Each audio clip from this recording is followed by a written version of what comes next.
Olá, pessoal. Este é o quinto vídeo da nossa série sobre listas. E nesse exemplo, nós vamos filtrar o conteúdo de uma lista de tal forma que apenas os registros que nos interessam sejam mostrados. Para isso, nós vamos usar os chamados comandos restritivos, que impõem condições que descartam os registros que não interessam. Vamos supor que você tem uma lista de pessoas. E vamos supor que nessa lista você está interessado em ver apenas as pessoas que tenham mais de 18 anos de idade. Então, o que a gente faz? Para isso aqui, a gente vem em Search Fields, a gente seleciona aqui o campo que a gente quer buscar, Age, selecionamos um critério, maior ou igual, e aqui colocamos o argumento dessa busca. Então, o que nós estamos querendo dizer aqui é o seguinte, procure no campo de idade um valor, todos os registros que tenham um valor maior ou igual a 18. Quando eu clicar aqui em Filter, o que vai acontecer é que os registros que não obedecem a essa condição restritiva aqui não vão ser mostrados. Então está aqui, Filter, só temos registros, vamos classificar por idade, fica mais claro. Age, só tem registros maiores que 18 anos aqui. Se eu fizer escanear as páginas aqui, nós vamos ver isso. Ok? Mas vamos supor que a gente ainda tem mais uma condição, que entre as pessoas maiores de 18 anos de idade, nós queremos ver apenas aquelas que ganham valores inferiores a 15 dólares por hora. Então eu venho aqui, pego aqui o campo de busca, né, que no caso vai ser o salário hora, eu peço o valor menor ou igual, e só quero ver as pessoas com salário menor que 15, eu coloco 15 aqui. Quando eu der esse filtro aqui, ele vai apresentar somente aqueles registros que atendem às duas condições, ou seja, o resultado dessa lista aqui é considerado de forma cumulativa. Primeiro um, depois sobre os que sobraram, aplicamos outra condição.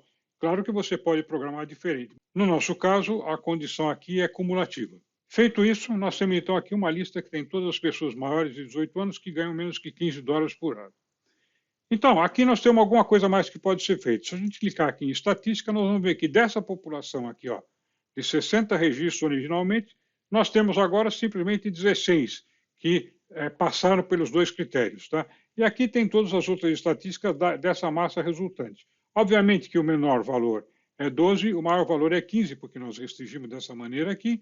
E aqui nós temos outras coisas, tipo assim, ó, a média de idade das pessoas selecionadas foi de 25,44, o desvio padrão é 4,02 anos. Nós vamos ver futuramente o que a gente pode fazer com esses dois valores, média e desvio padrão, e nós vamos ver coisas interessantes que tem, mas não é nesse vídeo. Feito isso, quer dizer, nós mostramos o que faz isso aqui, como a gente faz uma busca restritiva e reduz a lista só aquilo que a gente quer ver.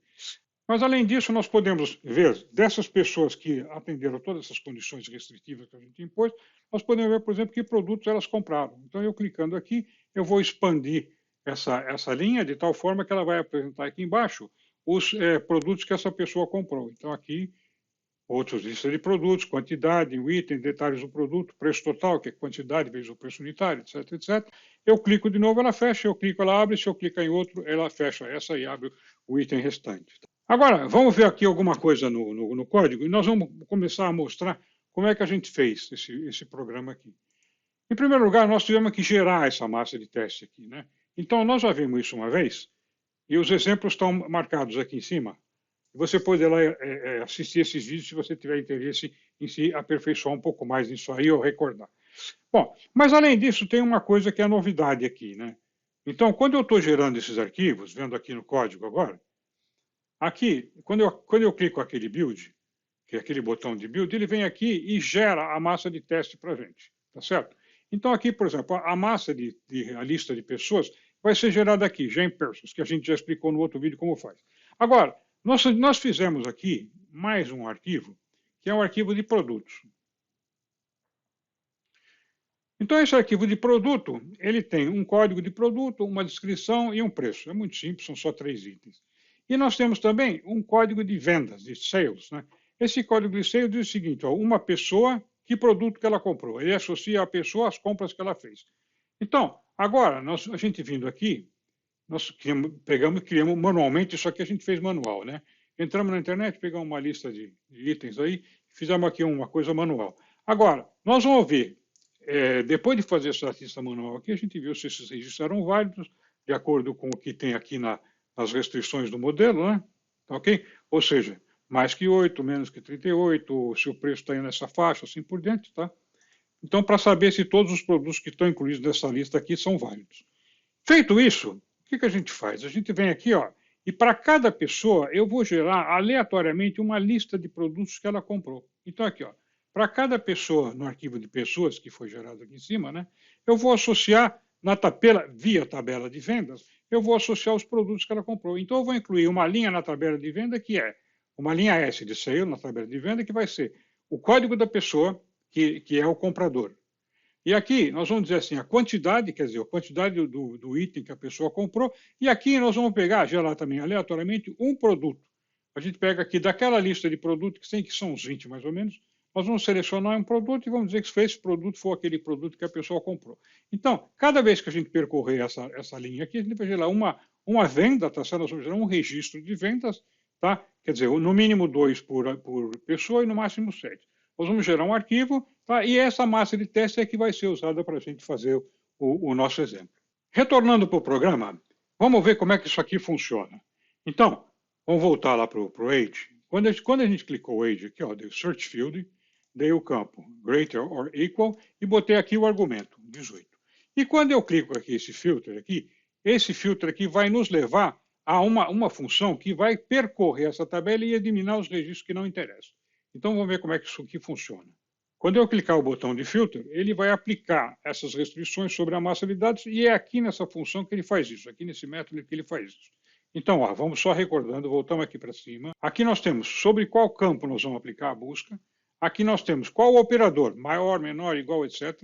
E aqui o argumento. Então, isso aqui monta uma equação que vai ser resolvida na função getSelect, ou seja, quando eu clicar esse filter aqui, ó, ele vai desviar para aquela função getSelected lambda lá embaixo.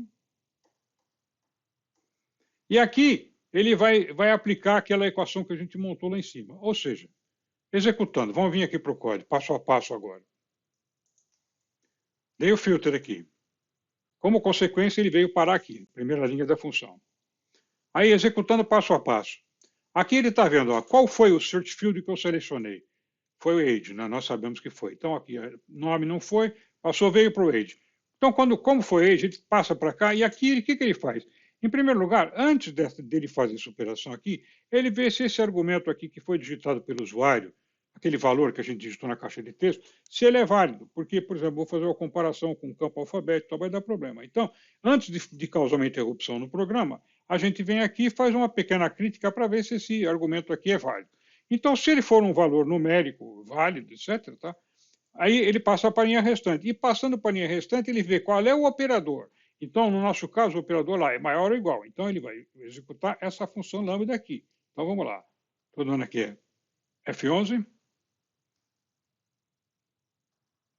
Ele executou aquela função, tá? Aqui.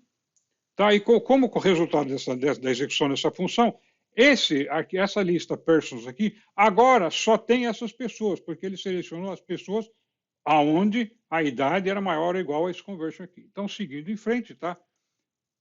A gente retorna para cá. Então, como resultante, a gente só tem aqui as pessoas maiores que 18 anos.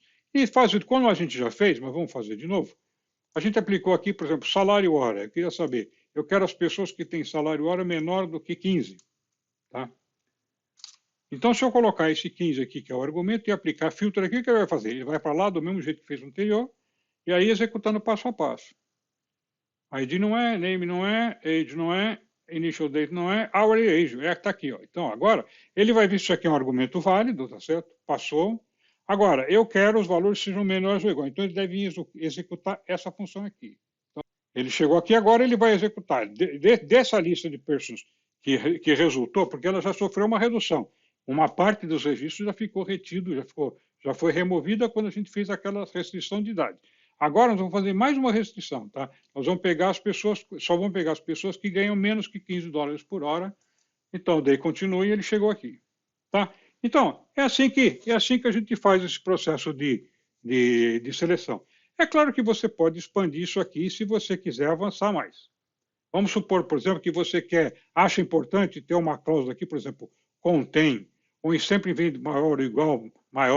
Obviamente, você pode ter mais operandos aqui. Se você tiver mais operadores aqui, A única coisa que você tem que fazer é vir aqui nesse Get Select e elaborar um pouco mais essas funções aqui. Você pode fazer isso aqui usando o Lambda, como nós fizemos, ou então usando o link. Também nós já vimos alguns exemplos anteriormente, e o resultado é o mesmo. Às vezes você pode achar mais cômodo um ou outro, mas o resultado é o mesmo. Tá? Bom, agora, nós vimos também o seguinte, que depois que você faz isso aqui, a gente ainda tem a alternativa de querer saber, por exemplo, o que essas pessoas compram. Então, isso aqui, aproveitamos esse exemplo para mostrar como é que faz isso aqui. Então, aqui, ó, nessa linha da pessoa que eu selecionei, eu clico aqui em ferramentas aqui, ó, e ele vai fazer uma expansão e vai mostrar todos os itens que essa pessoa comprou. Então, o que eu tenho que fazer para isso aqui acontecer? Para isso aqui acontecer, eu estou usando uma tabela adicional que chama de Nested Table, ou seja, tabela aninhada. Essa tabela ficou incluída dentro da outra. Tá? Nós vamos ver como é que faz isso. Tá? Então, ó, vamos examinar agora passo a passo como é que a gente faz isso aqui. Então, ó, quando eu clicar naquele botão que tem o ícone de ferramentas aqui, ó, no Tools aqui, ele vai executar essa função aqui, ó, que vai ser um flag, se é para expandir os registros ou não. Então, quando eu executar isso aqui, expand, go to definition, ele vai vir aqui embaixo e vai pegar e fazer o seguinte, ó, se expand for -1 o valor, isso aqui é como eu resolvi a lógica, né, de resolver isso aqui. Se expand for -1, ele vai receber o ID da pessoa que clicou, da linha que a gente clicou, tem o nome de uma pessoa, lá ele vai receber o ID dessa pessoa. Então, se for -1, ele se conjugou aqui vai passar esse ID de volta. Essa variável vai ficar com o valor de ID. Se por acaso já tem um ID lá, tá, ele pega e zera. Tá? Ou seja, se o ID que está lá já for igual ao que já está, ou seja, em uma pesquisa anterior, ele expandiu e eu cliquei no item novo, o que ele faz? Ele põe -1, e quando ele põe -1, ele fecha. E se, por exemplo, for um outro item que eu selecionei, que é diferente do que estava lá, aí ele coloca um novo ID. Então, isso aí vai conferir a lista esse comportamento aqui. Ó. Então, por exemplo, eu clico, uma vez abre, clico outra vez, fecha, clico uma vez, abre. Se eu clico em outro elemento, ele fecha aquele e abre esse aqui. Tá ok? Então, isso tudo é feito pelo setando essa variável aqui do expand. Tá?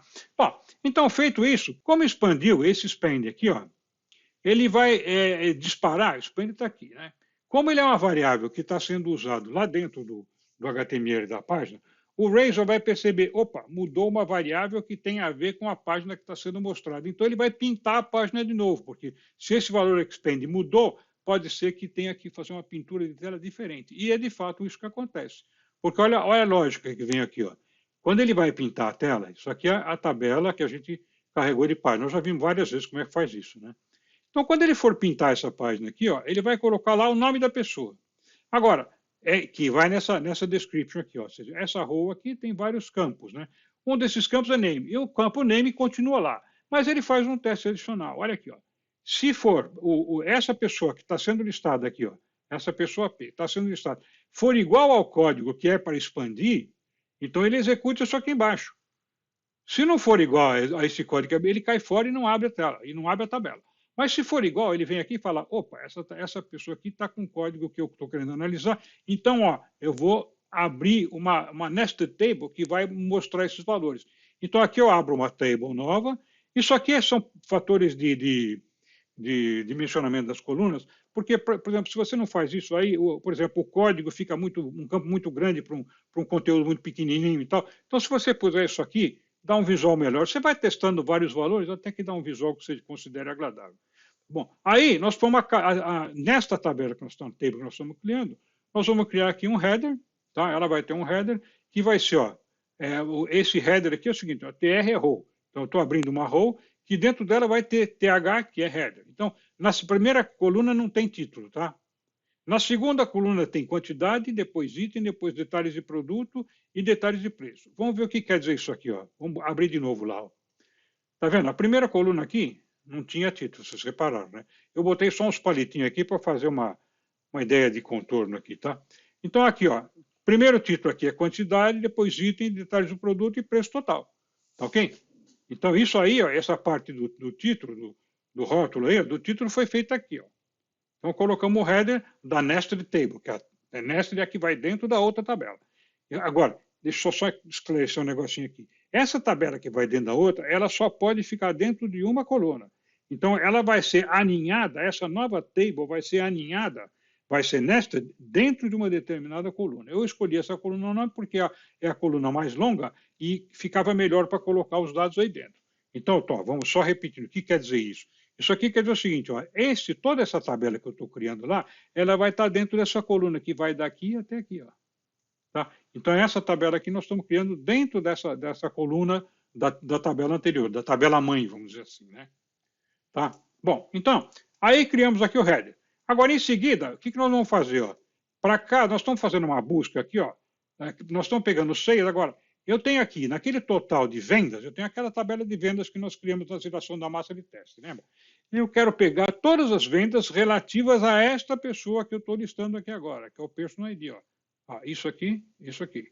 Tá, então, o que eu vou fazer? Eu vou selecionar todos os registros de vendas dessa pessoa. Então, depois, agora, para cada um registro de venda que for selecionado para essa pessoa, ele vai traçar uma linha para cada produto que ela comprou. Então, ele vai dizer aqui ó, a quantidade quanto que era, o produto que ela comprou, o preço vezes a quantidade, que é para dar o preço total. Né? Então, ela pega aqui a quantidade que a pessoa comprou vezes o preço unitário para dar a quantidade total, e depois põe aquele palitinho de acabamento lá no fim. Tá?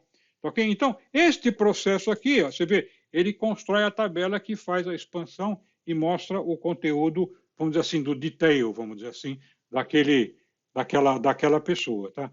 Então, vamos voltar lá para analisar alguma coisa mais sobre isso. Então, tá vendo? Aqui tem esse detalhe, qualquer item que eu apresentar que funciona a mesma coisa. Aqui eu tenho a paginação, tá? Mostrando as diversas páginas, e aqui todos eles têm um conteúdo das compras que foram feitas. E eu acho que é isso, tá bom? Então, espero que vocês tenham gostado. Um abraço, pessoal.